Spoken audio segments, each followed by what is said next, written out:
అందరికీ నమస్కారం. శ్రీనివాస్ సార్ చాలామందికి తెలిసిన వాళ్ళే. వారు ఉస్మానియా ఇంజనీరింగ్ కాలేజీలో బీటెక్ చేశారు. ఐఐఎం అహ్మదాబాద్లో ఎంబీఏ చేశారు. ప్రస్తుతం హైదరాబాద్లోని ఆల్టర్నేటివ్ కాలేజీలో ఆల్మోస్ట్ నెంబర్ 1 స్థానంలో ఉన్నటువంటి నానో విద్యా సంస్థల యొక్క డైరెక్టర్. అనేక సార్లు పలు విషయాలు పేరెంట్స్ కోసం మనతోటి మాట్లాడేందుకు వారికి అందరి తరపున కృతజ్ఞతలు. ఇప్పుడు వారితో చర్చించే విషయం ఏంటంటే, అసలు ఈ నీట్ తాజా పరిస్థితులు ఏంటి, అప్డేట్స్ ఏంటి, సుప్రీంకోర్టు సంబంధించిన వివాదము ఏ స్థాయిలో ఉంది, ఏం తీర్పు వచ్చే విషయాల గురించి మనం మాట్లాడుకుందాం. ఇంకా నీట్కి సంబంధించినటువంటి మార్క్స్, దానికి సంబంధించినటువంటి కట్ ఆఫ్స్ గురించి కూడా కొంత చర్చిద్దాం. నమస్కారం సార్. నమస్తే. సో ఇప్పుడు సుప్రీంకోర్టు తీర్పు మనం వీడియో భవిష్యత్తు బయటకు వచ్చే నాటికి సుప్రీంకోర్టు తీర్పు రావచ్చు. అంటే మనం ఏం ఎక్స్పెక్ట్ చేయొచ్చు సుప్రీంకోర్టు తీర్పు నుంచి? అంటే బేసికలీ ఈ సంవత్సరం నీట్ అన్నది చాలా మెస్ అయింది. ఓకే, అదందరికీ తెలుసు, వేరియస్ ఫ్యాక్టర్స్. అయితే ఈ మే నుంచి నడుస్తున్నది, ఇది పిటిషన్స్ పడుతున్నాయి. దాదాపుగా 33 పిటిషన్స్ ఇప్పుడు సుప్రీంకోర్టులోని, వేరియస్ హైకోర్టులోని అయ్యాయి. ఇవన్నీ ఇప్పుడు ఫైనలీ సుప్రీంకోర్టులోకి వెళ్ళాయి. సుప్రీంలో కూడా ఇప్పటికీ 2 హియరింగ్స్ అయ్యాయి. ఇప్పుడు 3వ హియరింగ్ అన్నది సోమవారం నాడు జరుగుతుంది. సో ఇప్పుడు బేసికలీ అక్కడ ఇష్యూ ఏంటంటే, పట్నా ఏరియాలో పేపర్ లీక్ అయింది, అది వాస్తవం. కొంతమంది పట్టుబడ్డారు, అరెస్టులు జరిగాయి. ఫస్ట్ బీహార్ పోలీస్ వాళ్ళు చేశారు, ఆ తర్వాత ఇప్పుడు సిబిఐ ఇన్వెస్టిగేట్ చేస్తుంది. తర్వాత గోధ్రాలో పేపర్ లీక్ కాదు కానీ ఓఎంఆర్ ట్యాంపరింగ్కి ట్రై చేయడానికి రంగం సిద్ధం చేశారు. కరెక్ట్ టైంలో పోలీసులకి ఆ ఇన్ఫర్మేషన్ వచ్చింది, వాళ్ళని అరెస్ట్ చేశారు. సో ఏం డ్యామేజ్ జరగలేదు, కానీ గోధ్రాలో కూడా ఏదో సమ్ ఇదైంది. ఆ తర్వాత 3వ విషయం ఏమైందంటే, కొంతమందికి హర్యానాలోని ఇంకో 3 రాష్ట్రాల్లోని కొంతమందికి కరెక్ట్ టైము ఇవ్వక వాళ్ళకి గ్రేస్ మార్క్స్ ఇచ్చారు in Leo of time. So ఆ గ్రేస్ మార్క్స్ అన్నది దానివల్ల కొంచెం డిస్టార్టెడ్ మార్క్స్ వచ్చాయి. 720 అవుట్ ఆఫ్ 720 ఆల్రెడీ ఈసారి ఎక్కువ మంది ఉండడం, 6 ఈ గ్రేస్ మార్క్స్ 720 అవుట్ ఆఫ్ 720 తెచ్చుకున్నారు. ఆ తర్వాత 718 అండ్ 719 స్టాటిస్టికలీ ఇంపాసిబుల్, వాళ్ళకు కూడా ఈ గ్రేస్ మార్క్స్ వల్ల 718, 719 వచ్చింది. దానివల్ల ఎన్టీఏ ఆ గ్రేస్ మార్క్స్ తీసేసి క్యాన్సిల్ చేసేసి ఒక రీటెస్ట్ పెట్టడం జరిగింది. సో ఇప్పుడు సుప్రీంకోర్టుకి పిటిషనర్స్ ఎందుకు వెళ్ళారు అంటే, ప్రధానంగా ఈసారి గత సంవత్సరంతో కంపేర్ చేస్తే సివియర్ మార్క్స్ ఇన్ఫ్లేషన్. అంటే గత సంవత్సరంతో కంపేర్ చేస్తే, గత సంవత్సరము 700కి ఒక ర్యాంక్ వస్తే, 700 మార్కులకి ఒక ర్యాంక్ వస్తే, ఈసారి దానికి 3 రెట్లు, 4 రెట్లు, 5 రెట్లు ర్యాంకు వస్తున్నది. సో స్టూడెంట్స్ అందరూ డిసప్పాయింట్ అయ్యారు. సో ఈ మార్క్స్ ఇన్ఫ్లేషన్ రావడానికి కారణం ప్రధానంగా ఏదో మాల్ ప్రాక్టీసెస్ జరిగింది, తర్వాత ఈ లీకింగ్ జరిగింది. అందుకోసం నీట్ మళ్ళా ఇంకోసారి పెట్టాలన్నది పెద్ద ఎత్తున మొత్తం almost all over the country, especially నార్త్లో ఈ స్టూడెంట్స్ డిమాండ్ చేశారు. సో ఫైనల్లీ కోర్టుకు వచ్చింది. సో ఈసారి కోర్టులో చీఫ్ జస్టిస్ గారు మాత్రం, చంద్రచూడ్ గారు మాత్రం చాలా ఓపెన్ మైండ్తో ఇదేదో కొట్టి పడేయకుండా అన్ని డైరెక్షన్స్లో ఆయన దీన్ని ఎగ్జామిన్ చేసి చాలా స్కోప్ ఇచ్చారు పిటిషనర్ తరఫు న్యాయవాదికి ప్రజెంట్ చేయడానికి. చాలా తరఫు, ఇన్ఫ్యాక్ట్ పిటిషనర్ తరఫు న్యాయవాది కన్నా ఎక్కువ క్వశ్చన్స్ ఈయనే అడిగారు. ఈయనే అడిగి ఇప్పుడు ఏం చేశారంటే, ఫైనలీ సోమవారానికి పోస్ట్పోన్ చేశారు. కానీ సోమవారం కన్నా ముందర, అంటే రేపు శనివారం లోపల ఏంటి అడిగారంటే, ఈ మొత్తం దేశవ్యాప్తంగా 24 లక్షల మందివి రిజల్ట్ వెబ్సైట్లో పెట్టమన్నారు. అంటే సెంటర్ వైజ్ రిజల్ట్ పెట్టమన్నారు. అంటే మా రోల్ నెంబర్ అక్కర్లేదు, అది మాస్క్ చేయొచ్చు, బట్ సెంటర్ వైజ్ ఫలానా సెంటర్ ఉంది హైదరాబాద్లో, ఈ సెంటర్లో 300 మంది రాశారు. ఐడెంటిఫై చేయడం కోసం. ఎందుకంటే ఆయనకి ఏంటంటే, ఒకటి ఎస్టాబ్లిష్ అయిపోయింది కోర్టులో, లీక్ జరిగింది, ఇట్ ఈస్ ఎస్టాబ్లిష్డ్. కానీ లీక్ వల్ల లబ్ధి పొందిన వాళ్ళు ఎంతమంది? ఎన్టీఏ వాళ్ళకు 150 మంది, 150 మంది అంటున్నారు. సో 150 మంది లేకపోయి వాళ్ళని ఎలా ట్యాకిల్ చేయాలో చేస్తారు. సో వీళ్ళ కోసమని మొత్తం ఆల్ ఓవర్ ద కంట్రీ 24 లక్షల మందిని కష్టపెట్టడం అది is not the right thing to do అని ఆయన నమ్మకం.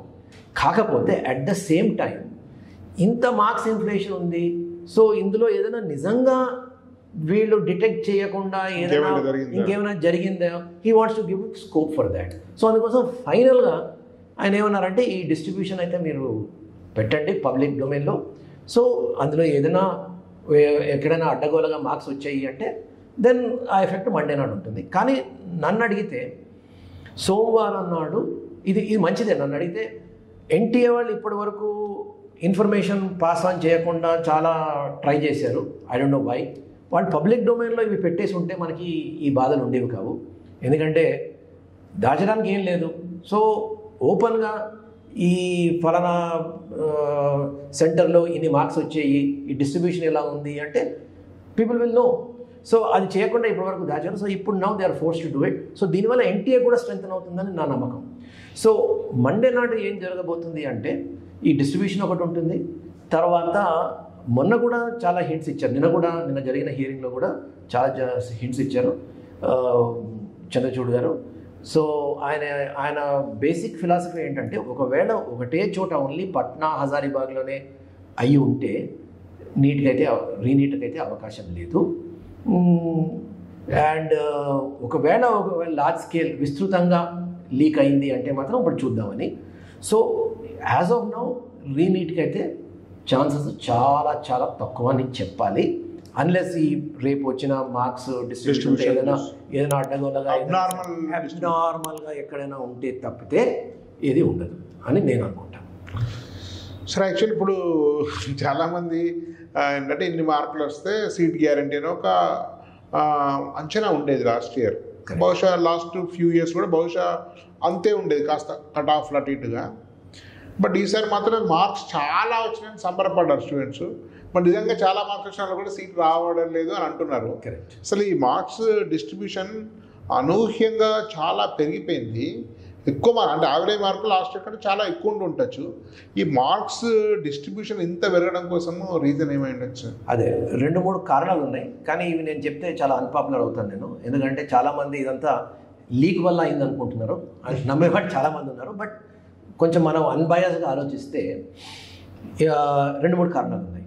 ఫస్ట్ రీజన్ ఏంటంటే లాస్ట్ ఇయర్తో కంపేర్ చేస్తే ఈ సంవత్సరం పేపర్ కొంచెం ఈజీగా ఉందని చెప్పాలి, నెంబర్ 1. రెండోది సిలబస్ తగ్గింది. ఒక 15% సిలబస్ నెట్ అంటే కొన్ని టాపిక్స్ యాడ్ అయ్యాయి కానీ నెట్ ఒక 15% అయితే సిలబస్ తగ్గింది. ఎస్పెషల్లీ కెమిస్ట్రీలో చాలా డిఫరెన్స్ ఉంది. యావరేజ్గా 15% తగ్గింది. సో తగ్గింది కాబట్టి స్టూడెంట్స్ ఆర్ బెటర్ ప్రిపేర్డ్. మూడో విషయం అండ్ వెరీ ఇంపార్టెంట్ ఏంటంటే this is the first post Covid 100% prepared batch. Covid అయిన తర్వాత కోవిడ్ ఆఫ్టర్ ఎఫెక్ట్స్ నుంచి మనం పూర్తిగా బయటకు వచ్చాం ఈ బ్యాచ్తో. సో ఆబ్వియస్లీ స్టూడెంట్స్ చాలా చాలా కాంపిటేటివ్గా ఉన్నారు, చాలా ప్రిపేర్ అయి ఉన్నారు. తర్వాత NEET as an exam also మీరు చూస్తే 8 ఏళ్ళు అయింది ఇప్పుడు నీట్ పెట్టి. సో ఫస్ట్ 3 years అర్థం చేసుకోవడానికి టైం పట్టింది అందరికీ. నీట్ ఎలా ఉంటుంది, ఏంటి ట్రెండ్స్ ఏంటి, ఎలా ప్రిపేర్ అవ్వాలి అని అర్థమయ్యే లోపల ఏమైంది, మనకు కోవిడ్ వచ్చింది. కోవిడ్ ఎఫెక్ట్ మనకి 4 ఏళ్ళు పట్టింది. అంటే 2020 నుంచి 2020 డిస్టర్బ్ అయింది మనకు తెలుసు. ఆ తర్వాత ఒక 4 ఏళ్ల వరకు కోవిడ్ ఎఫెక్ట్ నుంచి బయటపడ్డాం. ఇప్పుడు నీట్ మీద అవగాహన ఉంది. మా కోచింగ్ ఇన్స్టిట్యూట్స్ మాలాంటి కోచింగ్ ఇన్స్టిట్యూట్స్ అందరికీ ఇప్పుడు నీట్కి ఎలా ప్రిపేర్ చేయాలో అందరికీ తెలుసు. అండ్ నీట్ కూడా ఎలాంటి ఎగ్జామ్ అంటే జేఈ లాంటిది కాదు. It's a very straight forward this one. So అందులో హార్డ్ వర్క్ ఇంపార్టెంట్. అది కూడా ఒక స్ట్రక్చర్డ్గా ఒక ప్లాన్డ్ మోడల్లో పెట్టుకుంటే దానికి తప్పకుండా బెనిఫిట్ ఇంటరప్షన్స్. యాక్చువల్గా బహుశా ఈ లాస్ట్ 2-3 ఏళ్ళలో విపరీతమైన మెడికల్ కాలేజ్ సంఖ్య పెరగడం, స్టేట్ గవర్నమెంట్ కానీ అంటే సెంట్రల్ గవర్నమెంట్ తీసుకున్న పాలసీ వల్ల కాలేజెస్ ఎక్కువ పెట్టడం వల్ల నంబర్ ఆఫ్ స్టూడెంట్స్ స్టూడెంట్స్ కూడా ఎక్కువ రావడం కూడా రీజన్ ఏంటంటే అది కూడా ఒక కారణం అండి. ఎందుకంటే మనం ఏడాదికి గ్రోత్ చూస్తున్నాము. ఈ ఏడాది ఫర్ ఎగ్జాంపుల్ దేశవ్యాప్తంగా ఒక 3.5 లక్షల మంది పెరిగారు ఆల్ ఓవర్ ద కంట్రీ. అదే 3.5 లక్షల మంది పెరిగారు. సహజంగా కట్ ఆఫ్ మార్క్స్ కూడా అదే డిస్ట్రిబ్యూషన్ పెరిగే అవకాశం ఉంటుంది. ఆబ్వియస్లీ పెరుగుతుంది. సో ఇవన్నీ కారణాలు. అండ్ మీరు చెప్పిన పాయింట్ చాలా ఇంపార్టెంట్ పాయింట్ ఏంటంటే after covid both central government and state governments ఏంటంటే మెడికల్ కాలేజెస్ ఇంక్రీజ్ చేయాలి. యాక్చువల్లీ సెంట్రల్ గవర్నమెంట్ పాలసీ ఏంటంటే every district should have a medical college. Already తెలంగాణలో అయిపోయింది. So that is one thing. So మిగిలిన స్టేట్స్లో ఇప్పుడు యూపీలో చూడండి ఎన్ని మెడికల్ కాలేజెస్ వస్తున్నాయో. So all over the country ఇది trend and we need also. ఎందుకంటే doctors density of doctors in India చూస్తే చాలా చాలా తక్కువ. So we require a number of doctors. అందులో డౌట్ ఏం లేదు. And rightly so medical colleges infrastructure పెంచడం అనేది అది. దానివల్ల చాలామంది స్టూడెంట్స్ ఇప్పుడు ఇంతకుముందు ఏంటంటే తక్కువ మెడికల్ కాలేజ్ సీట్లు ఉండడంతో చాలామంది ఆ దిశగా వెళ్ళేవారు కాదు. ఎందుకంటే సీట్ వస్తుందా రాదా, సీట్ రాకపోతే ఏం చేయాలన్నది ఒక పెద్ద డైలమా. సో అందుకోసం ఇప్పుడు చాలామంది they are motivated to go towards medical college. So ఈ ట్రెండ్ కంటిన్యూ అవుతుంది. So coming back to the original question, ఇవన్నీ కారణాలు అండి. అంటే సిలబస్ కొంచెం తగ్గడం, పేపర్ ఈజీగా అవ్వడం, కాంపిటీషన్ పెరగడం, తర్వాత ప్రిపరేషన్ లెవెల్ పెరగడం, నీట్ మీద కంప్లీట్ అవగాహన రావడం అందరికీ. సో ఒక రకంగా నీట్ సెటిల్ అయింది. సో అందుకోసం ప్రిపరేషన్ ఈ కాంపిటీషన్ లెవెల్ లీకేజ్ గురించి మార్క్స్ అనేది ఇప్పుడు మనకి అందరూ ఎగ్రీ అవుతారు. సౌత్లో అయితే ఎక్కడ లీకేజ్ కాలేదు. మన దగ్గర అయితే లీకేజ్ వల్ల మార్క్స్ వచ్చినట్టు ఒక కేసు కూడా మనం చూడలేదు. ఎక్కడ పూర్ స్టూడెంట్ అండ్ 600 మార్కులు వచ్చిన స్టూడెంట్ ఒక్క కోచింగ్ సెంటర్ కంప్లైంట్ కూడా ఎక్కడ చూడలేదు. ఎక్కడో మనం నార్త్లో తప్ప తప్ప మన సౌత్లో ఎక్కడ చూడలేదు. So I don't think that is the reason. సరే, యాక్చువల్లీ ఇప్పుడు ఇదంతా సెటిల్ అయిపోయి మార్క్స్ వచ్చి రిజల్ట్స్ వచ్చి సీట్ అలాట్మెంట్ కావడానికి ఎంత టైం పడుతుంది? ఇప్పుడు ఈ డైలమాలో స్టూడెంట్స్ సరే 600 ఎంత ఎక్కువ వచ్చిన వాళ్ళు, 500 కంటే ఎక్కువ వచ్చిన వాళ్ళు మేబీ వాళ్ళు సీట్ వస్తుందని ఖాయంగా ఉంటారు. మరి 400 కంటే తక్కువ వచ్చిన వాళ్ళు ఎట్లా సీట్ రాదని లాంగ్ టర్మ్ ఉంటారు. కానీ ఈ మధ్యలో అంటే వస్తుందా రాదనే డైలమాల సంఖ్య చాలా ఉంటుంది. కరెక్ట్. సో ఇప్పుడు లాంగ్ టర్మ్ ప్లాన్ చేసుకునే వాళ్ళు ఏం ఆలోచించాలి? ఎవరు లాంగ్ టర్మ్ ఇంకా వెయిట్ చేయాలి, లేదా ఎవరు వెంటనే లాంగ్ టర్మ్ తీసుకోవాలంటే మనం ఏమైనా అంచనా రావాలి? ఫార్చునేట్లీ ఇప్పుడు ఏంటంటే మనకి సుప్రీంకోర్టు డెవలప్మెంట్ వల్ల రేపటితో మనకి ఈ ఇన్ఫర్మేషన్ అనేది కంప్లీట్గా పబ్లిక్ డొమైన్లో ఉంటుంది. ఎవరు ఎక్కడున్నారు మనకి స్టేట్ వైజ్ కట్ ఆఫ్స్ అయితే మనకి రేపు తెలిసిపోతుంది. ఎందుకంటే we will know examination centre by examination centre marks అయితే తెలుస్తాయి. సో రాష్ట్ర వ్యాప్తంగా మార్క్స్ ఎలా ఉన్నాయి, డిస్ట్రిబ్యూషన్ ఎలా ఉంది అనేది మనకు తెలుస్తుంది. దాంతో కట్ ఆఫ్స్ అనేది మనకి ఈజీగా ఈ సంవత్సరం ఒక అంచనా అయితే వస్తుంది. ఇప్పటివరకు అంచనా వేయడానికి ఇట్ వాస్ వెరీ డిఫికల్ట్. ఎందుకంటే అడ్డగోలుగా ఈసారి అంతలా మార్క్స్ ఇన్ఫ్లేషన్ కాబట్టి తెలియదు. సో రేపటికి తెలిసిపోతుంది.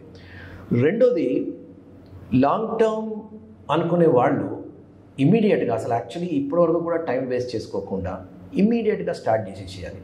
ఎందుకంటే మీరు ఇందాక అన్నారు నీట్ అంటే కొంచెం హార్డ్ వర్క్ చేసి సిస్టమేటిక్గా హార్డ్ వర్క్ చేస్తే మనకి తప్పకుండా రిజల్ట్స్ వస్తాయి. అండ్ ఈ డిలే చేసుకుంటూ పోతే ఏమవుతుంది అంటే మనకి టైం తగ్గుతుంది. అండ్ కాంపిటీషన్ మన ఎలా నెక్స్ట్ ఇయర్ కాంపిటీషన్ ఇంకా పెరుగుతుంది. ఈసారి 24 లక్షలు, నెక్స్ట్ ఇయర్ 27 లక్షలు ఉంటుంది. ఆ తర్వాత ఈ సంవత్సరం ఈ ఎక్స్పీరియన్స్ ఇలా ఉండడంతో నెక్స్ట్ ఇయర్ ఎన్టీఏ వాళ్ళు తప్పకుండా పేపర్ టఫ్ చేస్తారు.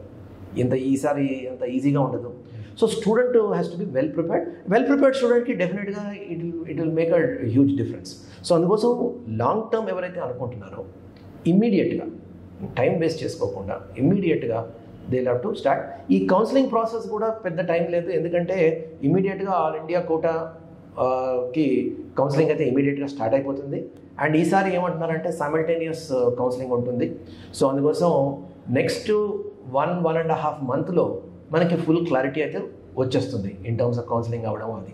సో ఎవరైతే బార్డర్ లైన్లో ఉంటారో వాళ్ళు ఒక 1 మంత్ వెయిట్ చేయొచ్చు. కానీ మిగిలిన వాళ్ళందరూ ఎవరికైతే హోప్ బార్డర్ లైన్ అంటే ఏంటి అంటే అది మనకి రేపు తెలిసిపోతుంది. So let us just wait for till tomorrow మనకి కంప్లీట్ మీన్స్ మనం ఈ వీడియో మనం ఫ్రైడే రోజు చేస్తున్నాము. సో సాటర్డే తెలిసిపోతుంది. అబ్సల్యూట్లీ. ఓకే అండి, ఇది నీట్ గురించి శ్రీనివాస్ దగ్గర ముఖ్య విషయాలు తెలుసుకున్నాం. ధన్యవాదాలు. భారత్ మాతాకి జై.